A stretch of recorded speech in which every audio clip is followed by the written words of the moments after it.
3, 2, 1. Boom. Plot.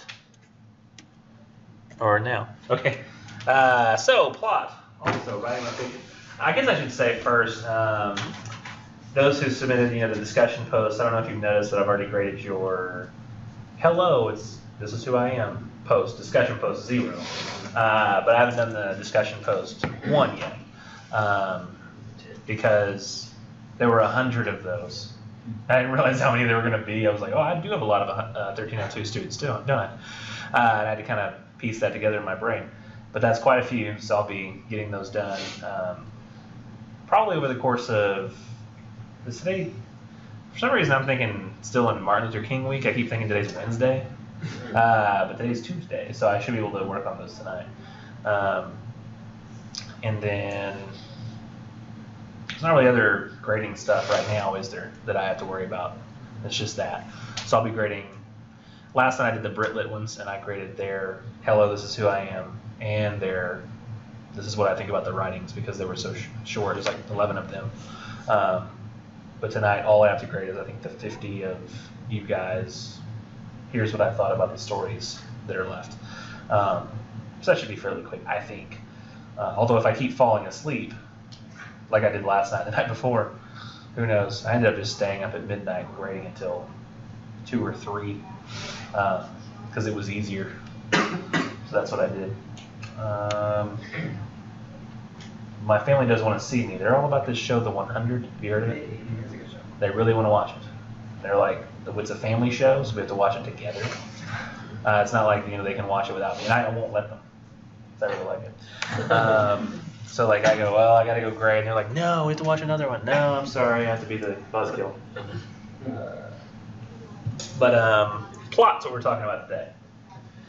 Hopefully you've all read, and I understand if you haven't quite yet, but hopefully you've all read, was it reading about fiction? Is that the first section? I can't remember what it's called. Reading fiction? Reading intro to fiction? Reading, or I want to get the title right. It's the second class reading fiction. And the next section, writing about fiction. But if you haven't gotten to that yet, I can understand because you're still waiting on the book. Hopefully, though, you're able to find the 2 pieces of literature and read those, so at least we have a basis, and I'll cover the plot stuff. Plot, also writing about fiction. So, in terms of the writing about fiction section, I don't have a whole lot to add to it. I think Meyer does a pretty good job of explaining how to write about fiction and the kinds of things to concern yourself with, ideas to consider, approaches to take.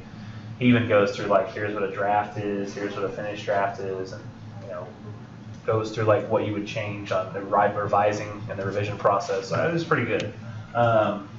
So if you heed that information, it's very easy. We're going to go ahead and move, though, into plot, which many of you may recognize. This triangle is like the plot triangle. I don't know if you'll talk about it in high school. I assume, I hope. This is something that y'all address. If not, I will cover it.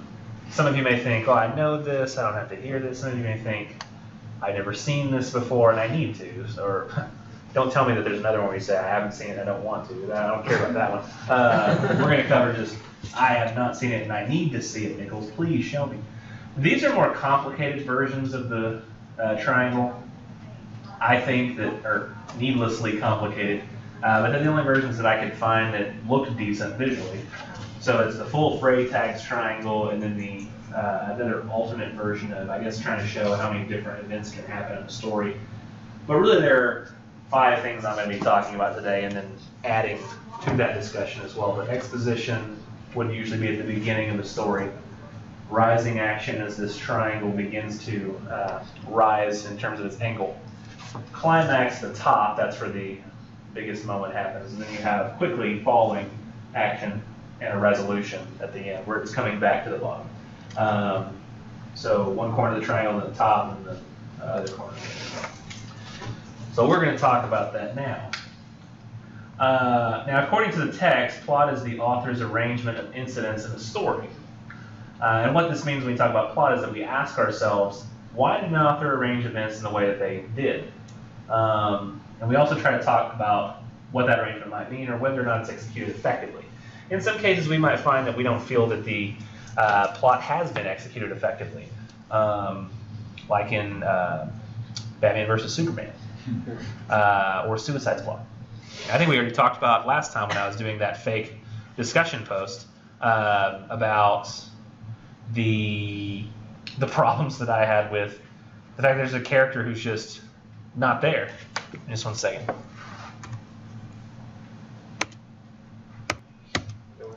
And so Suicide Squad does have that issue where in deciding not to provide an expositional background for one of its characters, which I haven't explained what exposition is yet, but it'll make sense soon. In not providing the background for one of its characters, you realize that that character doesn't matter, and so when they die, all manner of suspense is completely thrown out the window because you know it's coming, because it's like, oh, this character can't live, I don't know who they are. It's just one of those things that happens. So we can decide, and we have the ability to decide, and we're allowed to decide if we think that the plot is effective or ineffective based on how we see those events coming together and whether we think that it's done well. Many stories are told in perfect chronological order with the narrator, and that's the entity telling the story, not the same thing as the author. We'll get to more of that when we get to the point of view. But just keep in mind that anytime you see a narrator in a story, that's not the same as the author. Did anybody happen to notice, I always forget about, I know barn burning, the N word is used quite a bit by the characters, or the narrator in the story, or the characters. But did Rose Frimley do that? Yeah. That does not mean Faulkner approves of the use of the term, nor does he approve of racism. It does, however, mean he was trying to display accurately the kinds of language his narrator might use at that time, and that's the only way he felt that he could do that.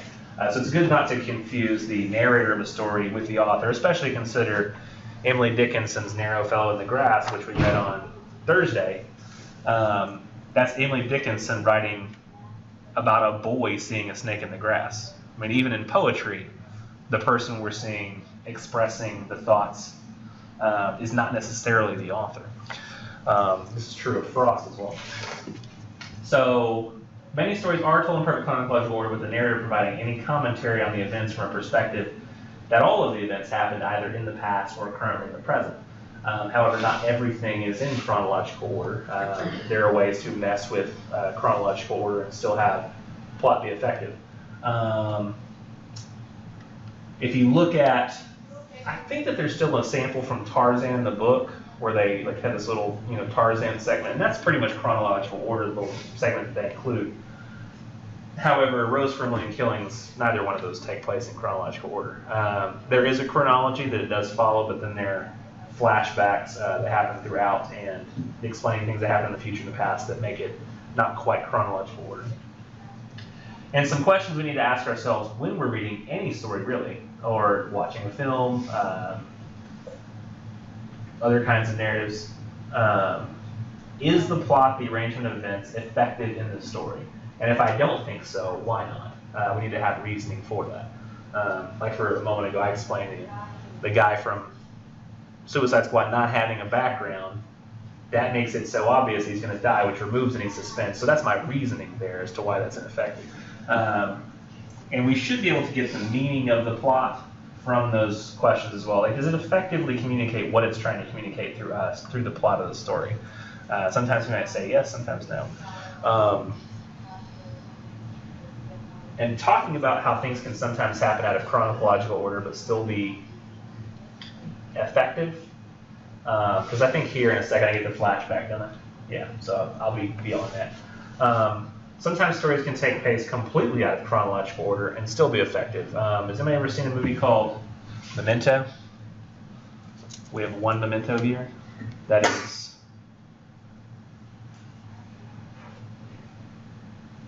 8 too few. Let's just say 9, because I'm pretty sure Carly hasn't seen it either. That's 9 too few people who have seen it, and 1 who is gifted. But if you've seen Memento, when you eventually hopefully see Memento, if you were to watch it, this movie is very strange in that it starts by, the first scene is a scene that's happening in reverse in color. And it moves backwards from a person having been shot to the bullet going back into the gun and the guy screaming, "Wait!" or "No," or something like that. Then it goes back in time to, and you don't know this, you're not told this. Then it goes to a black and white segment where he's like sitting in I think a hotel room talking about what he's experiencing. Then it moves to a color segment, and then it goes back and forth between black and white and color segments. The interesting thing about these segments is the black and white segments are always moving forward. You can tell that the one that you're watching next is the one that follows from the previous one. However, the color segments, when you watch them, you're always watching them in reverse. So you're seeing them move forward in time. However, the beginning of the one you watched most previously is the end of the one you watch next. And you realize, you see these visual cues that clue you into, it's like somebody will be laughing in a corner at the beginning of this one scene, and then later you see the next scene ends with somebody laughing in a corner, and you're like, oh, that ties in with that. And if it's the first time you ever watched it, you're not prepared for what you're going to see. You start to piece together, wait, I'm seeing these happen in order over here, but in reverse order over here. And I'm having to piece together what's really happening and where we're going in the story. So it's happening completely out of chronological order, but it's an extremely effective story.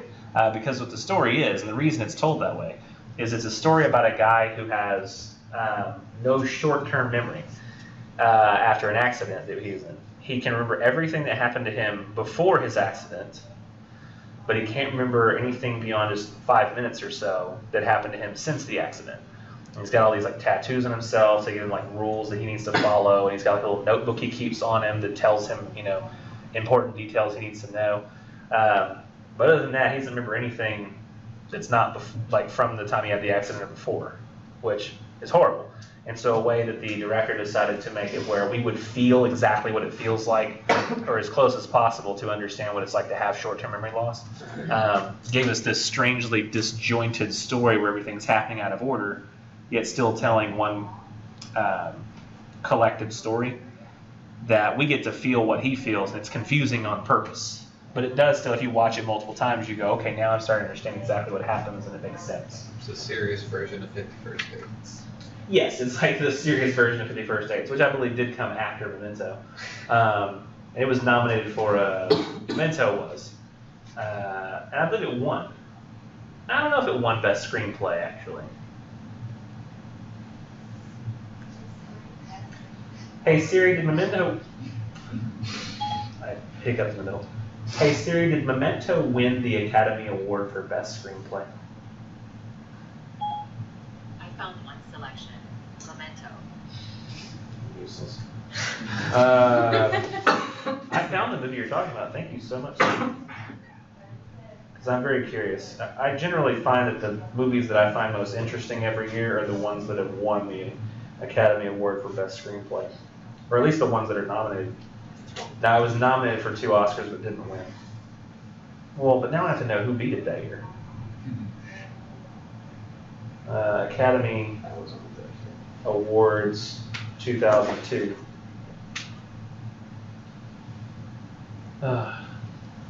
Hey Siri, who won the Academy Award for Best Screenplay in 2002? I found an article about Academy Awards. You're used. No, don't read it to me. Just whatever, I can read. I was trying to make it easier myself. Academy Award 2002. It's ridiculous. Was this the same year? Screenplay. No. Gosford Park won Best Screenplay that year? That's stupid. I've never The movie is stupid. It's slow. It's a murder mystery happening in England. This is dumb. I owned it, but it doesn't mean it wasn't dumb. Shoot, even Royal Tenenbaum should have won over. That's ridiculous. Sorry, video. I just had to. This is better. This is way better. This is incredible. If you watch, you'd be like, whoa, I'm blown away. If you watch Gosford Park, you're like, what time is it? You wake up later. That's just how it is. But all kinds of ways that we can arrange time in a story and still have an effective plot. 2 ways of using a chronological medium where you're still moving forward in time, yet having little times where you go against the regular chronological order are flashback and Amadeus Rest. And I guess flash forward can be used, but that's not as effective, and so the book doesn't even talk about it.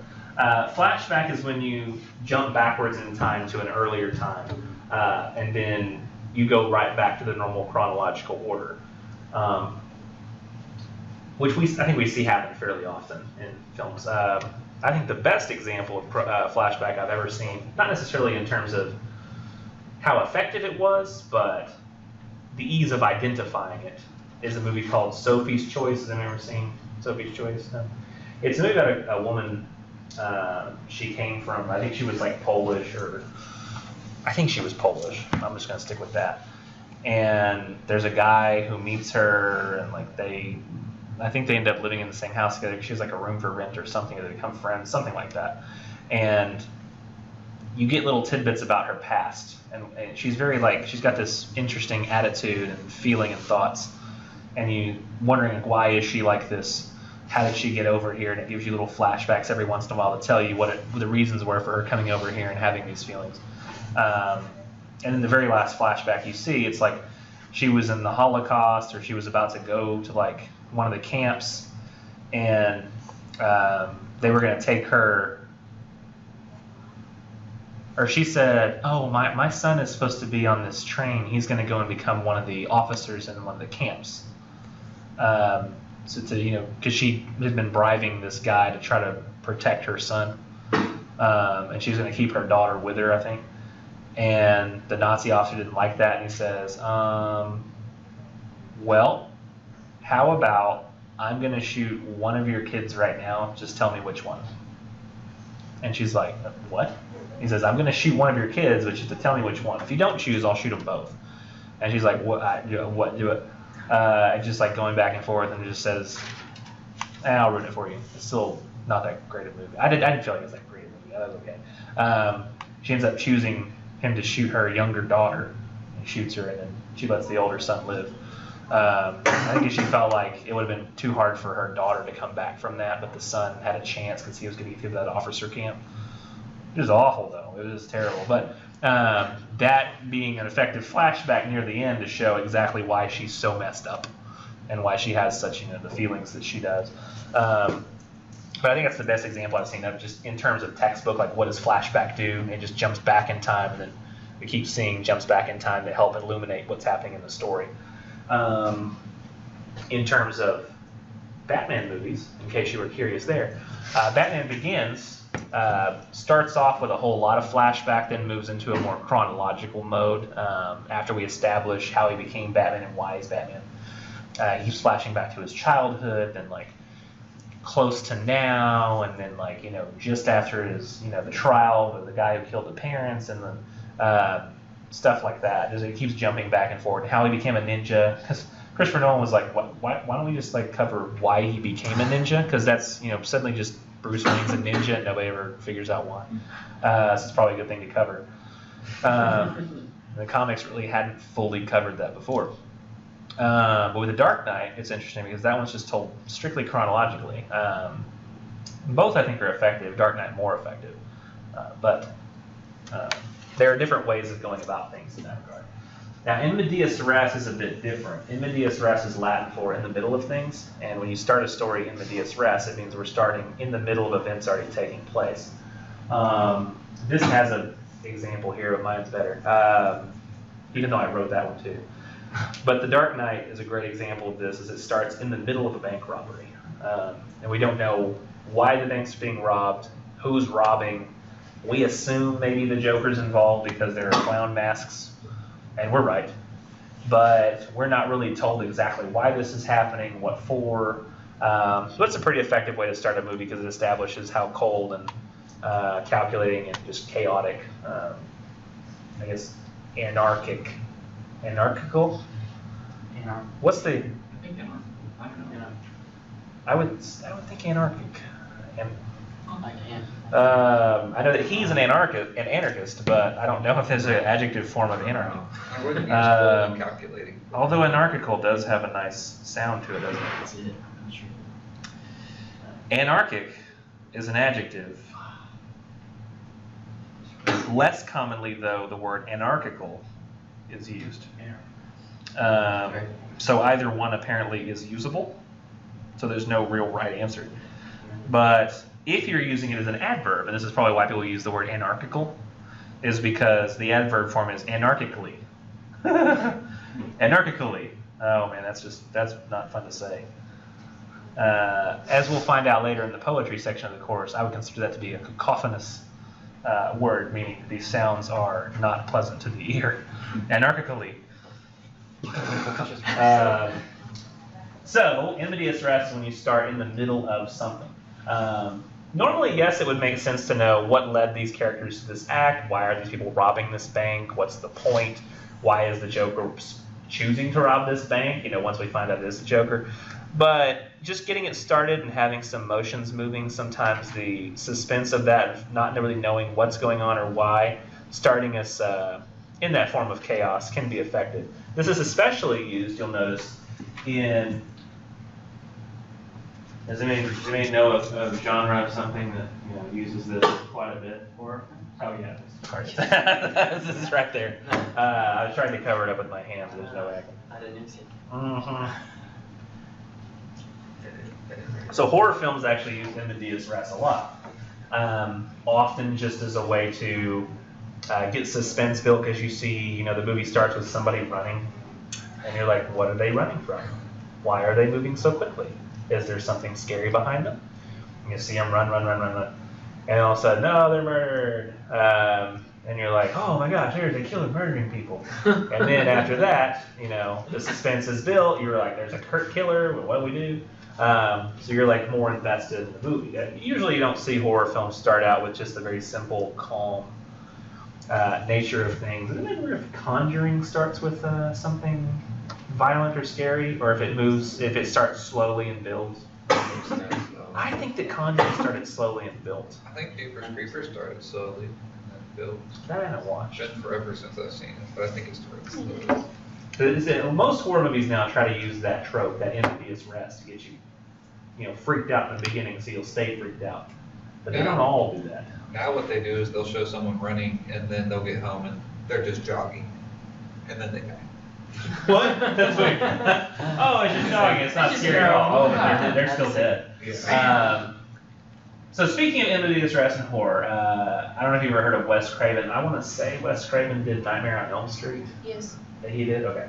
And he died in the last few years, and in one of the interviews after his death, Bob Weinstein, who is a film producer, he had a small little story to share about Wes Craven. And he said, I asked Wes why the Drew Barrymore scene was so particularly brutal in the movie Scream. If you haven't seen the movie Scream, it's still pretty good, fun. I'd say old movie now, but like in the 90s, it's not that old. Unless you think that 90s are really old, which it's old. But, I can just go ahead and spoil the beginning for you because it's just in medias res. But Drew Barrymore was at the time a big star, and she was pretty bankable. And at the beginning of the movie Scream, they put her in there, and you're like, okay, so we have Drew Barrymore, main character, and she's like the cover of the movie, like she's on the poster. And so you start watching the movie, and you're like, all right, Drew Barrymore, how's she gonna get out of this? And she gets murdered, like in the first 5 minutes. And after that, it's a bunch of no-name actors you ever heard of before. You're like, what the heck's going on? Like, who's Nev Campbell? And then, like, eventually over the course of the 3 films, you learn who Nev Campbell is. But There's 4. Huh? There's 4. Oh, it's 4 now. So you have her die immediately, who was supposed to be the star of the movie, and then Bob Weinstein asked him, why would you open it so horrifically in the opening? Like, where are you going to go to top that? And Wes Craven's response was that it was well premeditated, and the experience was, and in his experience, if you scare the crap out of the audience at the top of the film, then everything that followed, be it the opening of a window or a door, or shoot, even somebody sneezing, would have the audience right at the edge of their seat. And he clearly knew the genre like nobody else. So he just figured out that once you raise those stakes in the beginning, the stakes can stay raised. And as long as you give every little once in a while some little kind of nerve-wracking thing, then that nerve-wracking thing will keep the suspense amped up, and people will be worried the whole time, which is exactly what he wanted. Not me. I realized shortly after becoming an adult, I don't have to watch horror movies anymore. I don't like them. No, They just make me worried the whole time. I like them if they have. I don't watch movies to be stressed out. I watch movies like to feel or to learn the truth about life, but not like to just be I don't know what. I mean, it's what I go to relax, not Yeah. And let's see. I want to show you too in medias res in a different form, which is on a video game. Aw. What? Why'd you say, oh, my family? Yeah, they're cute. I was like, fine, we won't do the video game. It was like a, oh. Like a good awe, not like an, oh no. This is terrible. So I just wanted to, I'm not going to do this very long. Hey, by the way, at the end of the semester, I prefer that people not say, because one time I had a student write on a student evaluation at the end of the semester. There are 2 times, I believe, this semester where I boot up a video game for a few seconds to display a concept. Yet that student one time wrote, I love Nichols' class. All he did was play video games. And I was like, that's fantastic. My superiors are seeing So the only reason I'm showing you this is to show you that, I mean, I consider Roger Ebert famously disputed the idea that video games can be any form of literature or storytelling. He said because we have an active role in video gaming that there's no way it can have legitimate artistic elements. It can't be art. And I was like, oh, I just disagree with that. I think it's just because, despite the fact that he was very progressive in his figuring of what counts as art, like he was the first one to say that Bonnie and Clyde was actually a work of art, not just violence for violence sake. I do think that he missed the ball on video games. So I'm not going to continue. I'm going to start a new game. This is a game that came out called State of Decay, and it's actually the first game I've ever seen where you start in medias res. Usually the games give you a chance to catch a breath as you start playing. And if you don't want to see violence or zombie stuff, feel welcome to close your eyes. I think there's actually language as well, so try not to hear. If you don't want to hear that. But it does give you some little tips at the bottom of the screen while it's loading. But most games, like I remember back in the day when I played Halo, it was like, hey, Master Chief. It tells you how to play the game, gets you used to it. This man just starts with game starts with some guy cursing, and you're like, what's going on? Oh, there's a guy. That's weird. Oh, there's a dude behind me. Okay, well, what do I do? This jump. Okay. What does this do? Okay, that ducks. I don't need that a lot. What does X do? Okay, I'm swinging. Oh no. Okay, well, okay. Push anything, I guess. Okay, swing. This game is, there you go, let's get him. Alright, so, You okay? this game like literally gives you no like time to learn anything. Like you're thrown in and things start biting you, like from the moment you start. So that's actually video games now, or your form of literature, which are also starting in medias res. One thing I don't think you'll ever see, but I think it's particular to narrative forms. So, that's really annoying, I'm annoyed. Okay, that's literally all I do with it. So, yes, it's next button. I just have it paired with my computer. But, okay, I don't want the recording, I want the PowerPoint. There we go. So, it's the only time I've ever actually seen that used in a game, and I think it's actually, if you think about it, it's a zombie game. So somebody said, well, we've got zombie literature, it's good to start effectively in the middle, so why don't we just take that same trope and put it in a video game? And it seems to make some sense, because once I start, I'm like, oh my gosh, I'm scared. Now the problem I have with this, this is particular to this video game, I don't know if another video game came out that did this better, that would be cool. But has anybody played procedurally generated games before? Which is kind of like random generation, like a game like Minecraft. If you play Minecraft, every time you go into a new world, if you give it like a new name or a new seed number, it's a different world.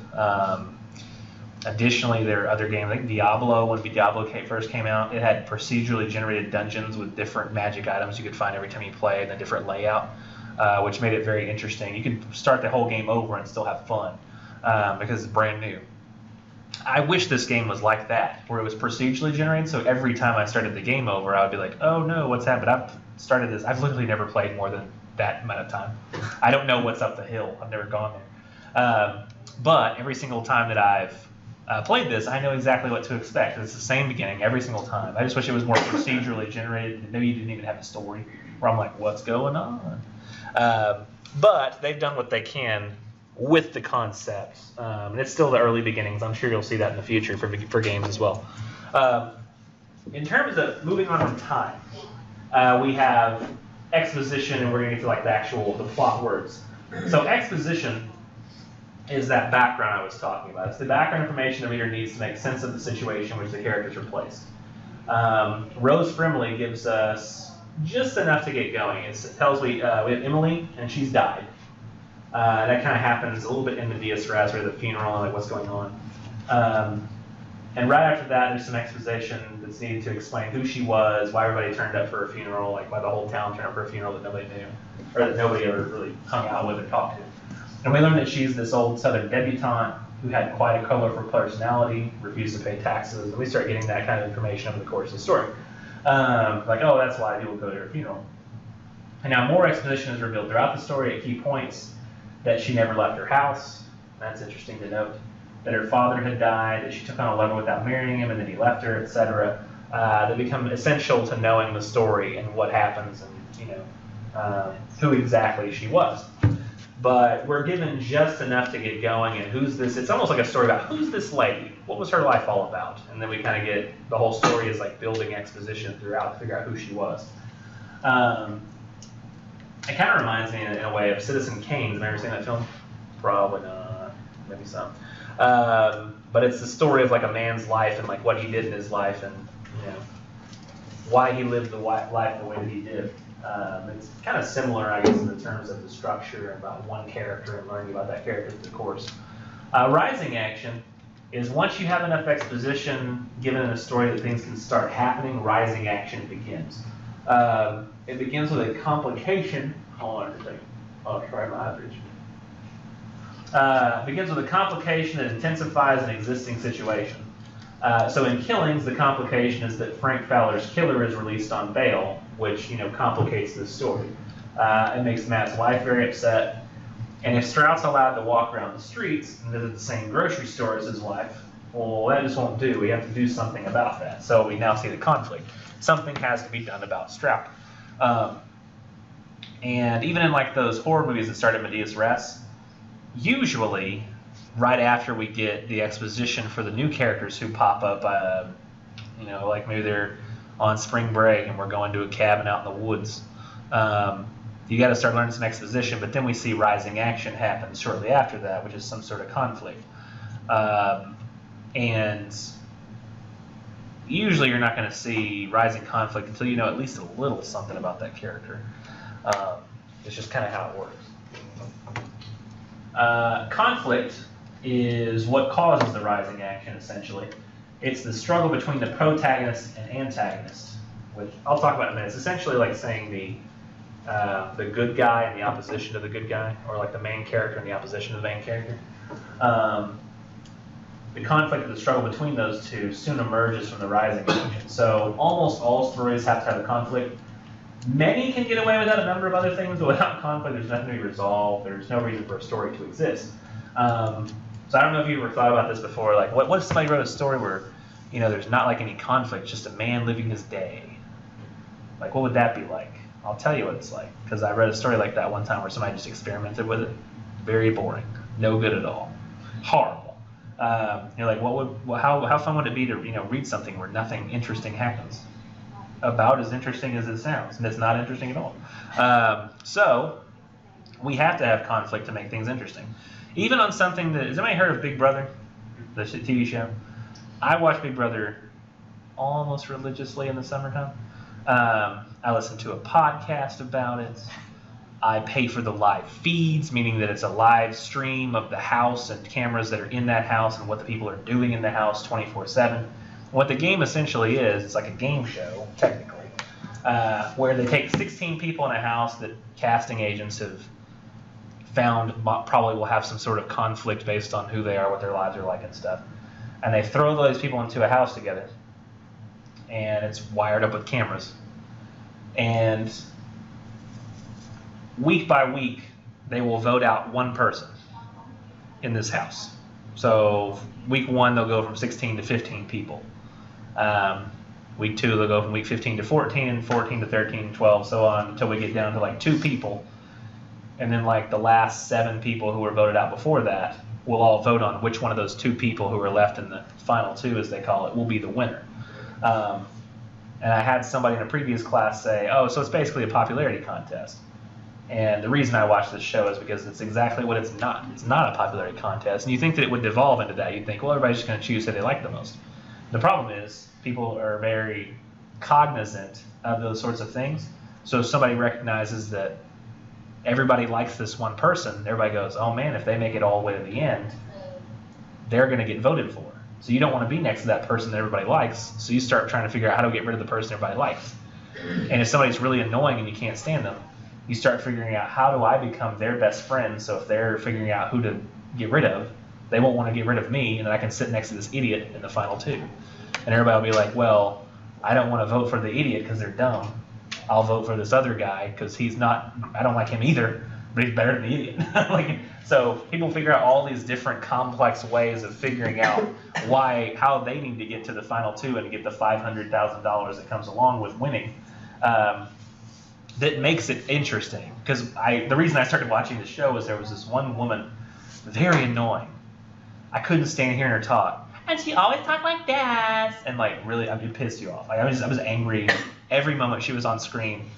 And I told my wife, and she had started watching this season, and she wasn't my wife yet, but I walked into her apartment, and she was like, what are you watching, Big Brother? I was like, oh, reality TV, man. And I said, oh, that girl right there, they're voting her out. And she was like, okay. And I was like, what? She's annoying. Nobody wants her around. And they didn't vote her out. They voted out somebody else. And I was like, what? And then like the next week, somebody else, and somebody else. Until eventually the annoying person won. And I was like, what the hell happened? I don't understand this show. I have to watch another season so I can figure it out. So I ended up watching another season, and then watching all the old ones. And so I'm obsessed now, because the way that people figure out, the complexity with which people figure out who's a threat to them and who's not a threat to them, and who to keep around and not keep around, is fascinating. So I actually watch the live feeds of that house in the summertime. So when the show's not on, I'll actually sometimes kick on the live stream of what's going on. And most of the time they're talking about potato chips. Like, oh man, did we get more Doritos? No, they didn't give us any more Doritos this week. Oh man, I miss Doritos. Did you ever realize how much I miss like diet soda? I know, man, diet soda. Oh yeah.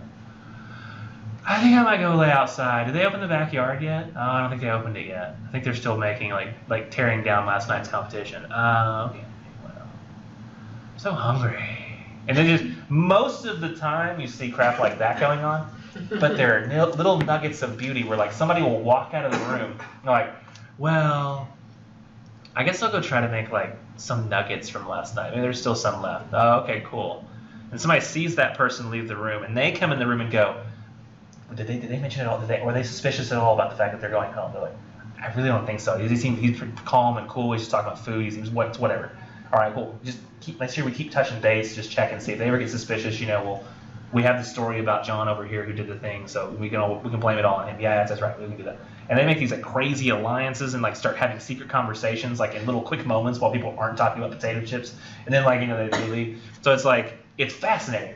But if I was just watching people live on camera all day, I would be so bored. Right? People's lives aren't inherently interesting. Something interesting has to happen. We have to see conflict happen. You ever notice how like a lot of those like alien invasion or post-apocalyptic movies will start with people having a boring everyday life and then suddenly move to, oh, aliens are here. I like to think of, well, I don't know, it's somewhat like that, but the War of the Worlds with Tom Cruise.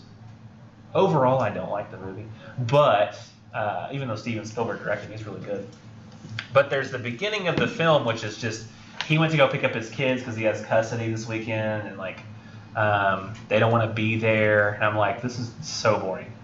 But then aliens come, and I'm like, yay! Like, this is exciting again. And he goes from being like, and it had to establish through exposition that he was kind of a crappy father, so that in saving them from alien invasion, he becomes a decent father. Like, not so great relating to them, but keeping them from dying pretty good. So that's a way that conflict ends up becoming and making life interesting in that way. So Sounded like I was going off on a tangent. It was useless with Big Brother, but it was all explained. If we just saw people living lives on camera, it'd be boring. But there's always that conflict of who will figure out a way to get that $500,000 for themselves. Always there in the back of their minds, so that causes conflict every moment of every day. Sounds like they shoot themselves in the foot a lot. Yeah, a lot of people forget that they're playing a game, and they're just like, I'm just here on vacation. And then like, those people always go in the first 5 weeks, because if you're not playing, you're on. Now that was a tangent that I should have not gone. Climax. So inevitably, this conflict and the need for a resolution of it. There's just something about conflict. We need it to be resolved. It's something inherent. We need to figure out how do we fix this. That leads to a climax. And the climax is that point before the resolution of the conflict when the moment of greatest emotional tension between the protagonist and antagonist is reached. It is the middle of the plot events, so there is exposition, rising action, climax. Then you have falling action and resolution. But generally speaking, rising action makes up most of a piece of literature, whether it be a story, book, film. And then the climax happens right near the end. Then everything kind of starts to unravel from there. So the climax will often be the thing that happens. I don't know why this is coming to mind. It's the only thing coming to mind. But the other day I watched finally Independence Day Resurgence. I was a huge fan of the first Independence Day back in the day. I went and saw it in that theater on July 4th, like when I was 12. Wait, when did it come out? 1996? 1983 was when I was, 12. I was 12. Because my birthday was on the 28th and I would have turned 13 right there. Wow, I was really good at that. Loved that movie. One of my favorite movies. I drew the spaceships all the time on a piece of paper while I watched the movie on VHS later. Love that movie. But then I watched Independence Day Resurgence, and for some reason the climax, all I can think of is where there's this big old alien, and they're having to fight it. And you're like, will they kill it? Will they kill it? Because that's the idea the whole time. Will they beat the aliens? Will they beat the aliens? Will they beat the... Finally, there's only one left. You're like, will they get the alien? Oh my gosh. I won't tell you whether they... It's Independence Day. Of course they get the alien. But if you're ever wondering, oh, I guess maybe the aliens wipe us out. That's not what that movie's going to end up being. No way.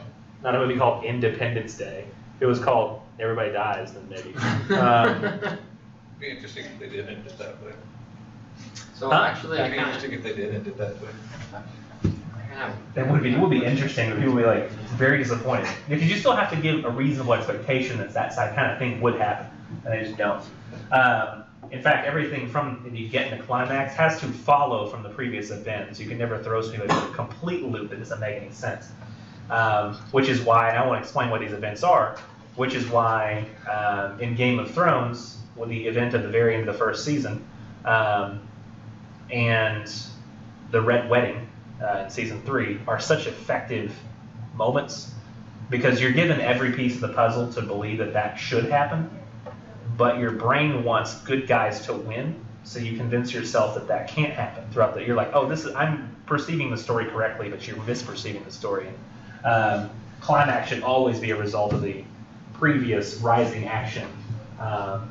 In a way that nothing possibly could logically follow that is other than that. That's kind of a weird way of explaining Aristotle.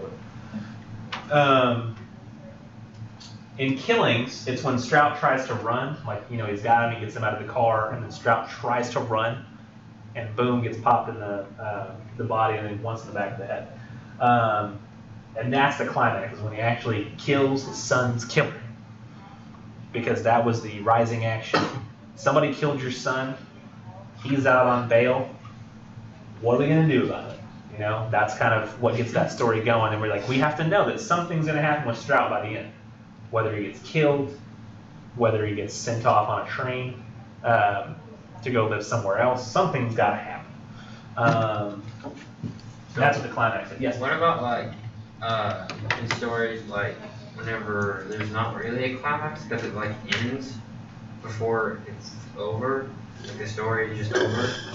You're talking about a story that does not have a sequel? I don't know if it does or not, but when last semester you told one of the books you read was Fahrenheit 451, Composition 1. The end of the story, the whole city gets nuked, and that's the end of the story. Oh, okay. I see what your point is that it depends on. You have to think of a story as a closed system. So in a moment I'll talk about resolution, But the climax of Fahrenheit 451 is when he's being chased and you think he might get caught, and you're like, oh, here comes the end for Montag. He's going to die. But then he ends up somehow evading. As he go in water, I think, and it can't trace his scent. And he ends up, the hound ends up going and finding somebody else to be the victim because they got to have a victim.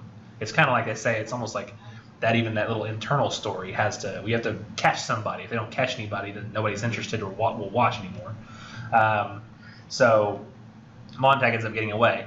And yes, he ends up going to this one little place, and then a nuclear bomb destroys the whole city. And we don't know what happens after that, but we do know what happens with Montag's story, is that he does end up escaping the life of a fireman. By the way, these are firemen who burn books, not ones that just put out fires. Did he get nuked for burning or reading a book? Did he get nuked for reading a book? Yeah. No, just it was all war going on that everybody pretended wasn't going on. And so the city got nuked, and because nobody was paying attention to the fact there was a war going on. Kind of like if, I don't know, China was threatening us every day with nukes. And we were just like, America's a happy place. America's a good place. We didn't ever pay attention to the fact that that was going on. It was just, on TV, everything's wonderful. So we don't know exactly what happens afterwards, but the fact that we do know what happens with Montag, in terms of the story that we had with will he escape what it's like to be a fireman, will he recognize the importance of books and the importance of getting away from that lifestyle? And he does. And so in that way, the story is kind of resolved. So that does kind of lead me to, oh wait, I haven't talked about protagonist and antagonist yet. Is my wife? Yes. You're right, I am sweet. You may ask, who are they? Who's a protagonist and an antagonist? Weird words. Protagonist is the main character. Antagonist is not necessarily the bad guy. It's the opposition to the main character. Sometimes that can be a separate character. It can be something outside that person, or it can be internal. And it's not always easy finding the antagonist. In some stories, it's as simple as hero and villain. But in others, it may be a man struggling with his own alcoholism, or even something as simple as anger, like with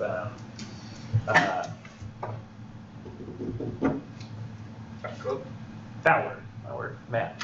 Because Frank was his son, right? I always get the names mixed up. Daddy Fowler, son Fowler. Now, with internal and external conflict is the easy stuff. The hero struggles against the villain. Batman versus Joker, Superman versus Lex Luthor, or at least something outside of himself. In Killings, Matt's external struggle is against Strout, the murder of his son. So we're like, that's the true conflict, is his external conflict. We see Matt going against Strout, and that's what we focus on. And I think the story expects that we will focus on that, but I think what makes it so effectively plotted is that because we have this external struggle the entire time, what we end up focusing on is whether or not he'll kill Strout, right? That's what mostly, like, will Strout get killed? Will he make it without killing Strout?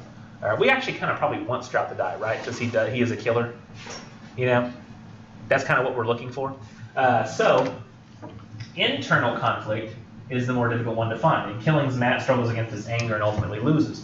So we think when we're reading that story at first that it's a story about will he kill his son's killer? That's what he deserves, right? Instead, we realize that the story is not really about Strout and whether or not he gets revenge. It's about, can Matt resist the struggle against his own anger, and can he resist killing somebody? And essentially, he makes himself into a killer. And that's not really something we want for somebody that we have feelings for and care about. It doesn't work like a Western, that he gets revenge and, oh yeah, revenge got. It doesn't work like that at the end where we feel satisfied. The story continues and we feel kind of sad for Matt. He's sitting there crying with the sob that he keeps silent in his heart. And that's like the last line we get. It's like, oh, that's depressing. I was looking for, you got your son's killer. Yeehaw. Like vigilante justice. Not, now you're sad. Like, that's unfortunate. So that story actually uses internal struggle as like an internal conflict as a hidden aspect of the story that only reveals itself near the end when we realize, oh, it wasn't about the external struggle the whole time, it was about his anger. Now, resolution and denouement, I have them on the same slide because they kind of go together. Denouement is just right before resolution. And the book says they're the same thing, but if they were the same thing, they wouldn't have two different words for it. The denouement is, and it's pronounced that way. I can't pronounce it a different way. I just have to pronounce it that way because that's how it's pronounced. So if you hear me not saying denouement, it doesn't mean I'm being uppity. It's just that denouement is not how it's said. You know, we all have a name. If somebody mispronounced that name, we'd be like, you jerk. So think of it that way. The denouement comes from French, so that's how we say it. That's the period of the story in which the resolution takes place right near the end of it. And it's French for untying of the knot. As things start to slowly wind down, the climax is made clear that it's just happened. I'm sorry, I just thought of a movie called San Andreas with The Rock. I'm sorry, Dwayne Johnson. And it's denouement. It's kind of hilarious. You know, everybody kind of finds each other again, and they're starting to like say, "Oh wow, we made it! I can't believe we made it!" And so at the climax is like they're about to die, but then they, you know, barely survive. So the denouement's them kind of figuring out, "Oh, okay, well, good," and they're relaxing a little bit. And the resolution kind of comes, like somebody says, "What do we do now?" And I was like, "Oh, please tell me that The Rock says we rebuild. Please tell me he says we rebuild." And he looks at the American flag, and I'm like, "Oh, this is just too good. Please say it. Please say it." And he says, "We rebuild." And I was like, "Yes!" Like it was just like it was so cheesy that I was like actually rooting for it instead of against it. It was perfect. So it's like they knew how dumb it was when they were writing it, and they were like, "Let's just roll with it." So like to me, like that story like got perfectly resolved in that moment where we end up, well, what happens now? Now that San Andreas falls, what happens now just to the world, not just to his family, because that was the part of the climax, but what happens to the world? And that's resolved in that last line, we rebuild. Cheesily so, but still resolved. And the denouement is kind of like him and his family being like hugging each other and like, you know, everything's kind of unwinding without really fully being resolved at that point. And that's the difference between, I think, denouement and resolution. And resolution can sometimes also be a tricky word because the conflict might only be resolved and that its future is determined. The situation may not necessarily be completely repaired. Like you were mentioning with Fahrenheit 451, the world has not been fixed. I mean, it got blown up by a nuclear bomb. The city did. Montag's out in the middle of nowhere next to some railroad tracks reciting memorized parts of books with some people who were like, we need to remember. And that's about the resolution we get. We don't know if the world's going to be okay after this. We just know that the old ways of working didn't work, and that's been evidenced by the nuclear bomb. In Killings, a good example from a story we actually read, Matt may kill his son's killer, which yes, does free himself and his wife from the feeling that their son deserved justice. Boom, we got him. But he had to become a killer to achieve that. Keeping a sob that he kept silent in his heart. So Matt had a conflict, but his problem isn't necessarily resolved. Merely the conflict is resolved. We know what's going to happen with the conflict. In terms of the external conflict, we know Strout's dead. That is resolved. However, the fact that he's still sad about it, that's not really fixed. It's just resolved. We know that from here on out, he will always hold the weight of that murder on him, and that's just how his life will be. It's not fixed, it's merely resolved. And I don't know if you've ever seen it used this way before, but the word resolution, you haven't probably yet, but in the future you may receive a letter in the mail or something that discusses some problem a company caused. You may get an email about this too. It's usually a phone company like Sprint or AT&T, and you get some email about how a class action lawsuit's been filed against them. Have y'all got one of those before? Like a class action lawsuit's been filed about Sprint for overcharging on fees or something like that. And then you get some letter in an email and it's like, oh my gosh, I've been overcharged on fees all that time. And they say, all right, you've been overcharged a total of, we've been able to get you $7 back. And it's not all the fees you ever paid, but it's like a few bucks worth. And you're like, well, I don't like that. And Sprint, they're pissed off because they're having to pay like $300 million in fees back, $7 at a time. So they're like, we don't like that. Neither one of you like the end of this problem. However, it's considered resolved because that's what the court says needs to happen. And despite the fact that neither individual is happy with the result, the future of the result is determined. Like that's what's going to happen from now on. Is like you get your fee, Sprint loses out a lot of money.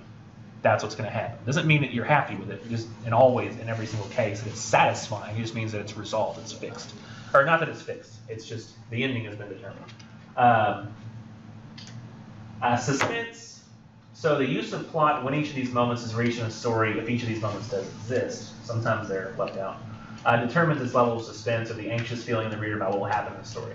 So in both Killings and A Rose for Emily, suspense is achieved with an additional element besides just the typical arc of plot, which is foreshadowing. And most stories will use foreshadowing in some way to advance suspense. And foreshadowing is a suggestion of what is to come in the story. Hopefully not an outright telling, like, hey, this is going to happen. Usually it's some subtle hint of what could happen in the future. So in A Rose for Emily, we see foreshadowing more and more throughout the course of the story. I should have mentioned that you had to pay close attention to the story before. Like they make it like almost to the end of Rose for Emily before they even realized like what was about to happen. Did you get to the end of the story and like, wait, she did what? And you had no idea it was coming?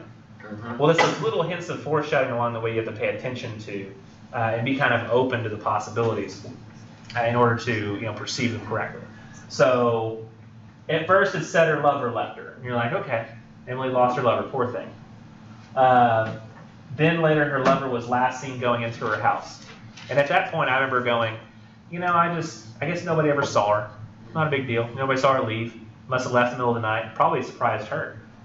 And then it said she had a rat problem, so she needed some arsenic. And you're like, wait, what? For rats? You kind of think that she's going to kill herself, though. Yeah, and the guy said, oh, poor thing, she's probably going to kill herself. And I was like, at that point I was kind of like, yeah, I can believe that. She's sad. Lover left her. She might want to kill herself. But then there's a smell inside the house, and they're sprinkling lime around the outside, because they're like, oh, well, must have been a big rat problem. Stinky house. Let's spread some lime out around the outside. And I'm going, there's no way. There's just a bunch of dead rats in that house. Or it's so stinky. Like somebody's going to be dead in there. I just don't know why. And then it turns out it was her lover that died. And I was just like, oh, holy crap. And she killed him. What the heck?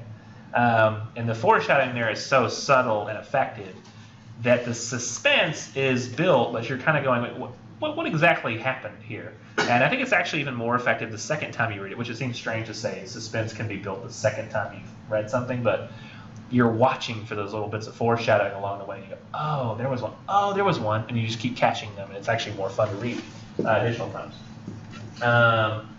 In Killings, Dubusse foreshadows Trout's death fairly subtly, but still plainly. He says his wife knows that he's bought a gun, and the text of the story is very grave and serious, suggesting that death is imminent. Moments of flashback to times with Matt's son highlight the positive emotions he felt for him, and then it justifies the anger he feels later. In a sense, the story almost makes it impossible for Matt not to kill Strout. Dubusse is often compared with another writer, a Russian writer named Chekhov, who we're going to be reading. I don't know if it's next week, but it's at least the week after, if not.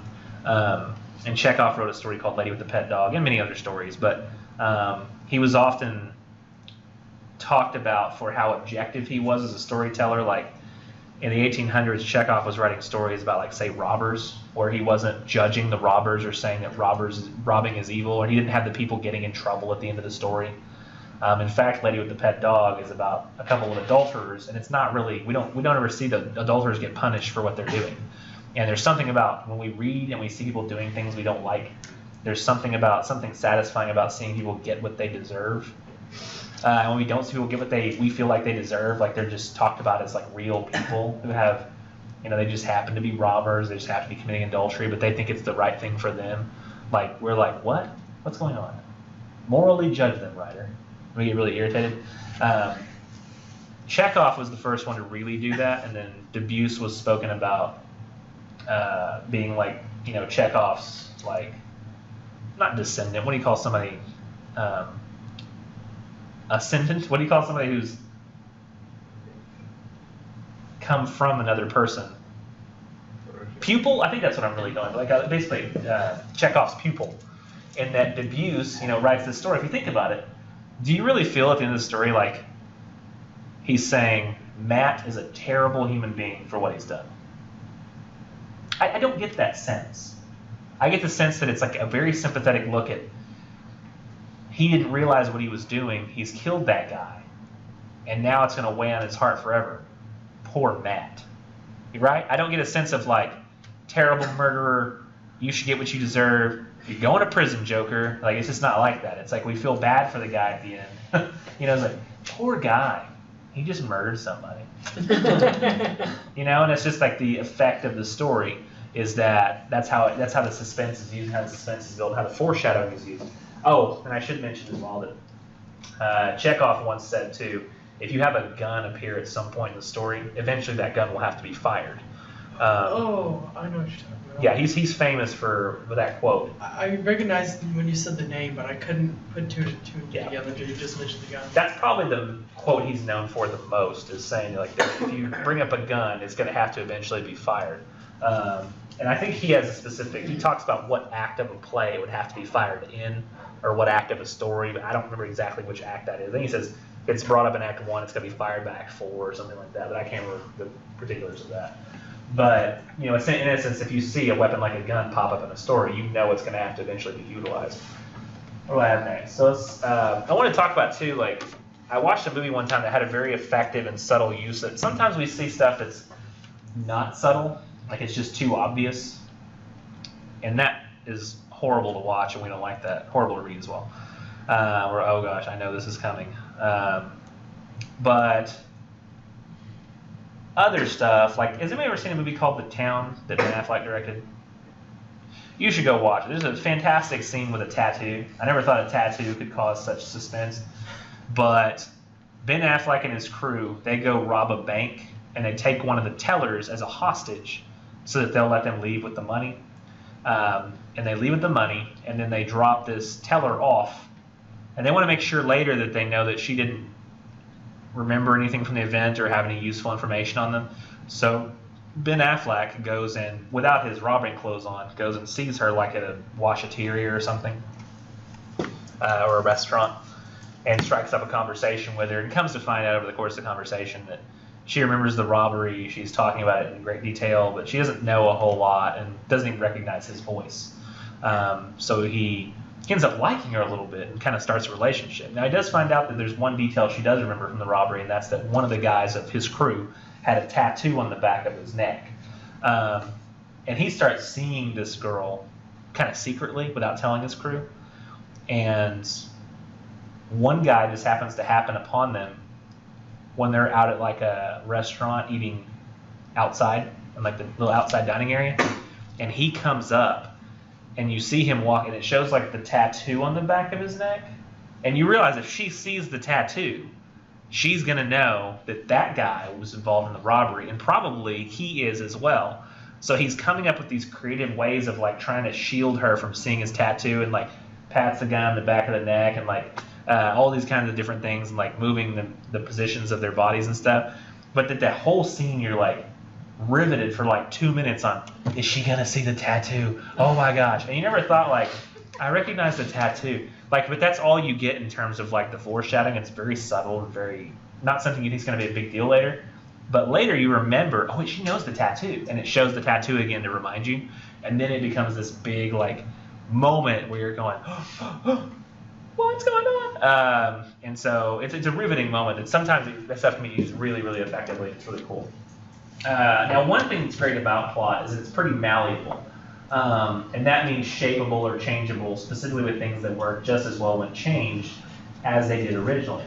And that's what plot is. Plot isn't necessarily bound to the strict use of the plot arc from earlier. You don't just have to have things falling in the same place every time. Exposition doesn't have to happen fully in the same place at resolution to achieve chronological time.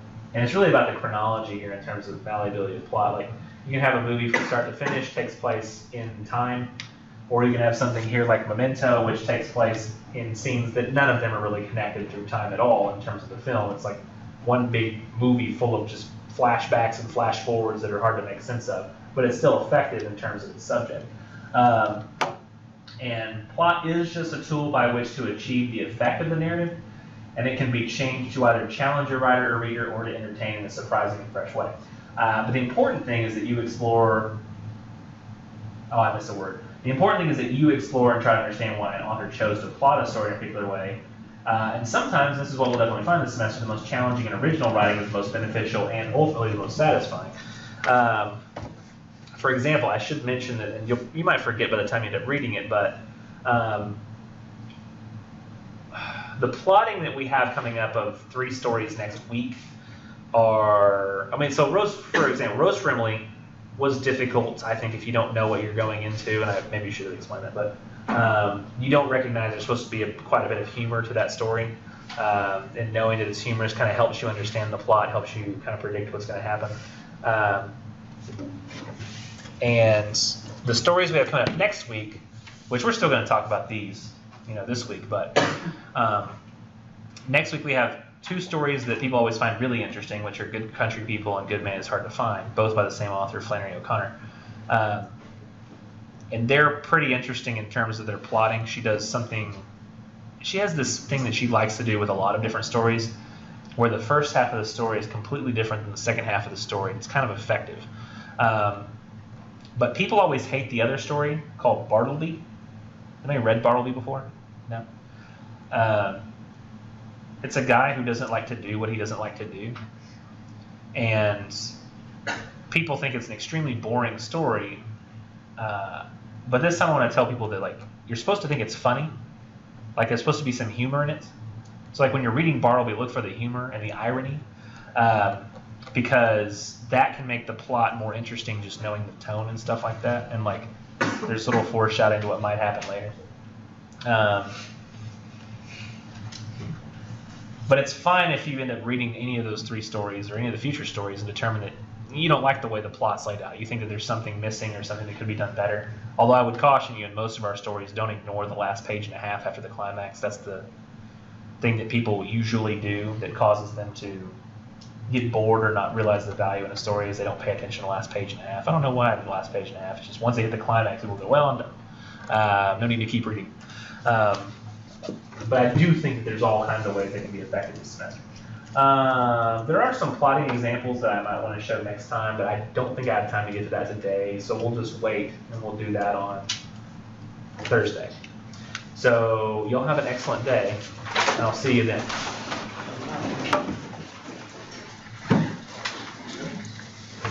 Oh.